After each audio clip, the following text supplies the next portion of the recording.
இப்போ பார்த்தீங்களா, இது காலையில் 8:30க்கே இந்த குழம்பு வச்சுட்டேன். இப்போ 12:30 மணிக்கு இதை வந்து புதுசாக இட்லி ஊற்றி டின்னர் பாக்ஸ் கட்டலான்னு கட்டினேன் பாருங்கள். கட்டிட்டு தான் இருக்கேன். குழம்பையும் வேற நல்லா 2வது முறை ஒரு மணி டைம் இப்போது நல்லா சூடு பண்ணி கொதிக்க வச்சு தான் நைட்டு கட்டி கொடுக்கணும் ஆஃபீஸ்க்கு. ஏன்னா கெட்டு போயிடும் அப்படின்னு சொல்லிட்டு.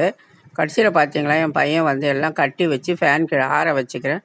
நான் தான் உனக்கு வாட்ஸ்அப்பில் மெசேஜ் பண்ணேனே, இன்றைக்கி எனக்கு வேண்டாம் சொல்லனே அப்படின்றான். என்றைக்கோ ஒரு நாளைக்கு வாட்ஸ்அப்பை நம்ம திறக்காமல் இருந்தோம்னா இந்த மாதிரி தான் நம்மளுக்கு காலை வாரி விடும். இதுக்கு தான் எப்போவுமே வாட்ஸ்அப்பு அது ஃபேஸ்புக் இதெல்லாம் நோண்டிக்கிட்டு இருக்கிறது. என்ன பண்ணுறது, இப்படி தான் பொழப்பு ஓடுது. ஹாய் ஃப்ரெண்ட்ஸ், எல்லாருக்கும் வணக்கம். Welcome back to mom 60. இன்றைக்கி வந்து வெள்ளிக்கிழமை. இப்போல்லாம் பார்த்தீங்களா, உப்பு கொஞ்சமாக மீதி இருந்ததுனால கொட்டி வச்சிடலான்னு. செவ்வாய்க்கிழமை வெள்ளிக்கிழமையில் கரெக்டாக உப்பு கொட்டுற மாதிரி வருது. பரவாயில்ல, அது ஒரு சந்தோஷம்தான். இப்போ வந்து காலையில் இன்றைக்கி பிரேக்ஃபாஸ்ட்டுக்கு வந்து இட்லி தான் ஊற்றி வச்சுருக்கேன். இந்த இட்லி வந்து நம்ம ஊற்றிட்டு வந்த பிறகு நம்ம எடுக்கும்போது பார்த்தீங்களா, நம்ம வந்து நிறைய பேர் துணி வச்சு தான் எடுப்போம். டக்குன்னு சமயம் சுட்டுடும்.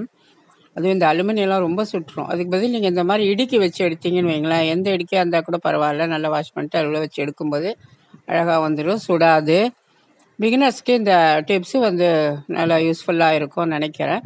தேவைப்படுறவங்க இதை வந்து யூஸ் பண்ணிக்கோங்க. அடுத்து வந்து நம்ம இட்லி எடுத்து வச்சுக்கலாம். இது என்னோடய பிளேட்டு. நான் ஒரு 3 இட்லி வச்சுக்கிட்டேன்.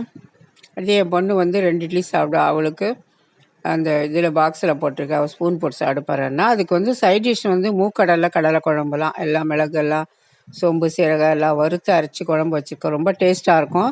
இந்த ரெசிபி வந்து நான் வந்து நிறைய முறை அப்லோட் பண்ணியிருக்கிறதுனால நான் போடலை. இங்கே வந்து இட்லிக்கு தோசைக்கெல்லாம் இந்த குழம்பு ரொம்ப நல்லாயிருக்கும். கொஞ்சம் தண்ணியாக இருந்தால் இட்லி தோசை, திக்காக வச்சுட்டா நம்ம சப்பாத்திக்கும் நல்லாயிருக்கும். இது இப்போ என்னோடய பிளேட்டுக்கு ஊற்றிட்டேன். போய் எடுத்து போய் வச்சு சாப்பிட்டு பார்ப்போம். கடலை சாப்பிட்ணும், அதை சாப்பிட்ணுன்றாங்க. இந்த வயிறு பிரச்சனையால் எல்லாத்தையும் ஒதுக்க வேண்டியதாக இருக்குது. இருந்தாலும் இன்றைக்கி செய்துட்டேன், சாப்பிட வேண்டியது தான். சாப்பிட்டு பார்ப்பேன் எப்படி இருக்குன்னு. கடலை, மூக்கடலை, கருப்பு கடலையில் அவ்வளோ அயன் சத்து இருக்குது. முடிஞ்ச அளவுக்கு கருப்பு கடலை யூஸ் பண்ணுங்க, ரொம்ப நல்லது உடம்புக்கு. பார்த்திங்களா, எனக்கு பிடிக்கவே இல்லை இட்லி, என்னன்னே தெரியல. குழம்பு நல்லா தான் இருக்குது, ஆனால் கொமட்டலாக இருக்குதுன்னு நான் ஒரு இட்லி எடுத்து போய் வச்சுட்டு 2 தான் சாப்பிட போகிறேன். இன்றைக்கி லஞ்சுக்கு என்ன பார்க்கலாம். ஒயிட் ரைஸ் பண்ணியிருக்கேன். அடுத்து வந்து காலையில் வந்து இட்லிக்கு செஞ்ச மூக்கடலை, அதாவது கடலை குழம்பு நல்லாயிருக்கு, வறுத்து அரைச்சி செஞ்சது. அதையே நான் வந்து லஞ்சுக்கும் வச்சுட்டேன். கொஞ்சமாக சுண்டல் பண்ணி வச்சுருக்கேன். அதையே ரசம் இருக்குது. இதில் வந்து நேற்று வச்சுட்டு மீன் குழம்பு வேறு இருக்குது. இங்கே வந்து கத்திரிக்காய் வதக்கல் பண்ணியிருக்கேன். எங்கள் வீட்டில் ஊற்றினா தயிர் இருக்குது. அதுக்கு அடுத்து பார்த்திங்கன்னா இங்கே வந்து இட்லி ஊற்றி வச்சுருக்கேன் டின்னர் பாக்ஸுக்காக. இதுதான் இன்றைக்கி லஞ்ச் ரெசிபி.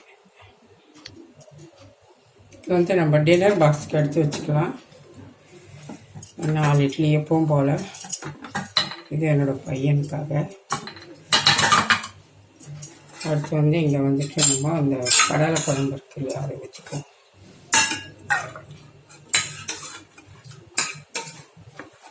கடலை குழம்பு நல்லா இருக்கும். மிளகெல்லாம் போட்டு நம்ம வறுத்து அரைச்சிருக்கோம். அந்த ரெசிபி நான் ஆல்ரெடி போட்டிருக்கிறதுனால உங்களுக்கு நான் போடலாம், நிறைய டைம் போட்டிருக்கேன். ஓகே, போதும். டின்னர் பாக்ஸ் கட்டியாச்சு.